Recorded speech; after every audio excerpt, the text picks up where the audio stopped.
네, 안녕하세요. 오늘은 반려동물의 만성관리 질환에 대해서 간단히 소개해드리고 그 각각의 질환에 대해서 어떤 임상 증상들을 주로 보일 수 있어서 저희가 이럴 때 병원을 찾아서 이 부분을 좀 체크해보면 좋을까라는 거를 알 수 있게 간단하게 소개해보는 시간을 갖도록 하겠습니다.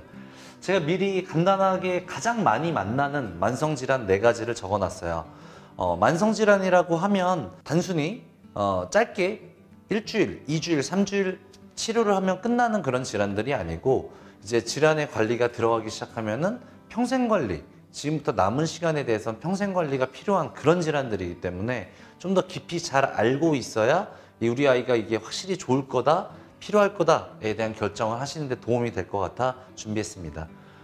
첫 번째 많이 만나는 질환은 아무래도 심장병입니다.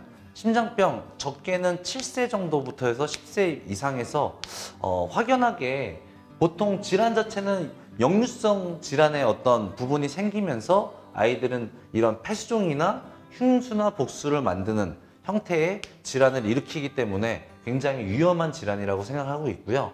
그 질환이 나타나기 전의 모습, 어떤 모습일 거냐라고 한다면 심장병의 경우에는 대부분 가장 뚜렷한 게 기침, 그리고 운동불내성이라고 해서 조금만 뛰어다니고 하더라도 혀가 금방 보라색이 되거나 헥헥거림이 예전에 비해서 눈에 띄게 침을 흘릴 정도로 많이 지쳐버리는 그런 모습들을 보신다면 그런 경우에 기침과 운동불내성이 예전에 비해서 확연히 늘어있다. 그리고 우리 아이가 7세 이상의 이제 중년형이 넘는 아이다 라고 한다면 이러한 역류성 질환을 가진 심장병을 가진 건 아닐까 라고 생각하실 수 있고요. 이런 경우에 가장 좋은 방법은 일단 근처 병원에 가셔서 청진만이라도 정확하게 먼저 받아보시면 심장병이 있는지 여부를, 강아지의 경우에는 거의 90% 이상의 심장병이 있는 아이들은 전부 다 역류성 머머라고 하는 잡음이 들리게 돼 있습니다. 그래서 확인하실 수 있고, 고양이에서도 증상에 따라서는 한 절반 정도 아이들 이상에서는 심잡음이 있기 때문에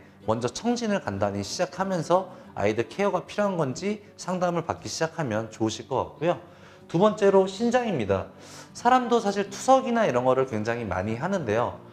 신장에 병이 생긴다는 건 결국 몸 안에 있는 요독소를 혈관을 통해서 소변으로 배출을 해야 되는데 그 배출을 다 못하고 몸 안에 요독소가 쌓이기 시작하면서 여기저기 염증이 생기고 힘들어지고 식욕이 떨어지고 이런 양상이 되는 거죠. 증상의 이 요독소 수치가 점차적으로 높아짐에 따라서 처음에는 대부분 식욕부진이나 구토 이런 증상을 가장 많이 보이고요. 여기서 증상이 점점 더 나가기 시작하면 구강에 궤양이 생기거나 정말 심한 아이들은 혀가 정말 떨어져 나갈 정도가 되는 경우도 있어요. 정말로.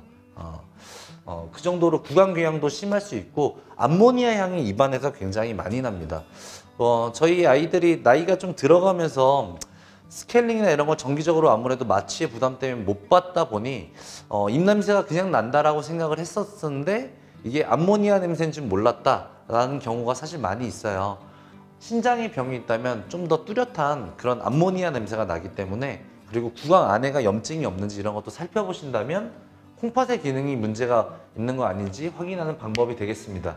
이것은 또한 증상으로 느낄 수 있는 것 중에 하나는 그런 애가 이렇게 저까지 나빠지니까 식욕부진 구토가 일어났네, 구강궤양이 생겼네, 나중에 더 심하면 경련까지도 하거든요. 근데 그런 증상들이 생겨가는 과정이라서 알 수도 있지만 소변을 굉장히 많이 보고 물을 많이 먹는 다음 단뇨증이 있는 경우에도 신장병증을 많이 의심할 수 있습니다. 세 번째로 호르몬 질환입니다. 호르몬 질환 같은 경우에는 이렇게 써놓은 것처럼 부신, 갑상선, 그리고 당뇨 부분으로 주로 많이 동물병원에서 관리를 받게 되는 만성질환으로 만나게 되고요. 부신의 겉질이라고 하는 피질 부위의 기능이 올라가면 쿠싱 질환, 내려가면 에디슨, 그리고 강아지에서는 갑상선의 기능이 떨어지는 저하증, 고양이에서는 나이가 들면서 항진증이 많이 나타나게 됩니다. 당뇨는 아무래도 과체중을 좀 유지하면서 지냈던 아이들이나 고지혈증이 있던 아이들에서 주로 많이 만나게 될 거고요. 이랬을 때 보일 수 있는 가장 큰 증상은 쿠싱의 경우에는 사실 아이들이 대칭성 탈모, 그리고 팥벨리라고 해서 상복부가 이렇게 볼록해지는 증상, 그리고 팔다리는 근육이 약화되면서 점점 다리가 벌어지고요. 그리고 헥헥거림이나 이런 것들을 굉장히 많이 보이고 물도 많이 먹고 오줌도 많이 싸는 그런 양상들을 보입니다.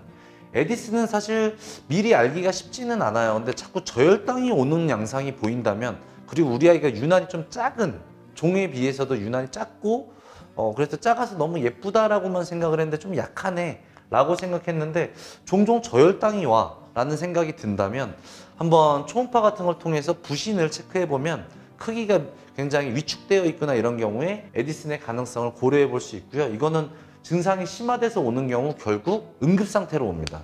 혈변이나 흑변을 보면서 옆으로 쓰러져서 헥헥거리면서 이런 양상으로 나타날 수 있다 보니까 에디슨은 건강검진을 통해서 미리 부신 사이즈나 이런 것들을 종종 한 번씩 체크해 봄으로써 감별해 놓으시면 좋을 것 같고요. 강아지의 경우는 갑상선 기능 저하증이 많이 나타나는데요. 갑상선의 기능이 떨어지면 결국에는 밥을 많이 먹어도 대사를 많이 일으켜야 이게 다 빠져나갈 건데, 지금처럼 많이 먹지도 않고 정말 소량의 밥을 먹었음에도 불구하고 체중이 빠지질 않아요. 그래서 얘 정말 나이가 들어서 그런 활성이 너무 떨어졌나 하지만 애들이 실제로 되게 우울한 듯하게 계속 지내게 되고 대사가 잘 일어나지 않기 때문에 몸 안에서 체중 분해가 잘 안 돼서 오히려 적은 밥 아니면 많이 먹으면 당연히 살이 찔 거고요. 적게 먹더라도 살이 찌는 이상 증상을 보일 수 있습니다. 고양이에서는 갑상선 기능 항진이 일어나면서 오히려 심장병을 만들기도 하기 때문에 노령의 고양이라면 한 번씩 체크를 해보시는 게 좋을 것 같고요. 당뇨는 아무래도 다음 단뇨증이라고 하는 물 많이 먹고 오줌 많이 싸고, 그리고 아무래도 오줌에 자꾸 당이 나오다 보니까 방광염도 많이 걸리게 돼요. 그래서 강아지 중에는 당이 자꾸 배출되다 보니까 오줌을 또 스스로 핥는 증상들을 보이는 경우도 있어요. 그랬을 때 당뇨를 의심하고 오시는 경우들도 있더라고요. 신경증상, 네, 많이 관리하는데 사실 뭐 미리 볼 수 있는 게 많지는 않고요.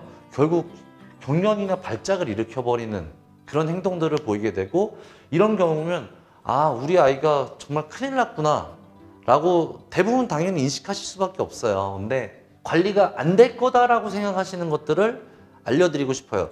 신경증상인데도 불구하고 관리를 잘 받아서 3년, 5년, 7년, 8년도 건강하게 잘 지내는 애들도 분명히 많이 있습니다. 결국 경련이 한번 있었다고 해서 우리 아이가 절대로 회복하지 못할 거야 라는 생각은 하실 필요가 없고, 어떤 이유 때문에 경련이 일어났는지를 꼭 검진을 받으셔가지고 치료나 관리가 가능한 질환이라면 얼마든지 관리에 따라서 내과적 약물만으로 충분히 긴 시간을 함께 보낼 수도 있습니다. 지금 말씀드렸던 이 4가지 질환은 실제로 제가 필드에서 가장 많이 만나는 질환이고요. 지금도 되게 많은 환자들을 제가 직접 관리를 해드리고 있습니다. 사실 경제적인 부담도 될 수 있어요. 왜냐하면 만성관리라고 하면 지금 현 시점부터 아이를 떠나보내는 그 순간까지 계속 돼야 되는 질환일 거라서 중간중간마다 작은 검진도 필요할 것이고 끊임없이 약을 먹어야 되기 때문에 보호자분들의 노력, 시간적 노력과 경제적인 부담, 이런 것들이 다 같이 필요하긴 합니다. 그래서 선뜻 처음부터 결정을 못하고 못 오시는 경우도 사실 많이 있고, 머뭇머뭇하시다가 나중에서야 몸이 많이 상해서 오시는 경우에 정말 안타까운 마음으로 만나게 되는데요.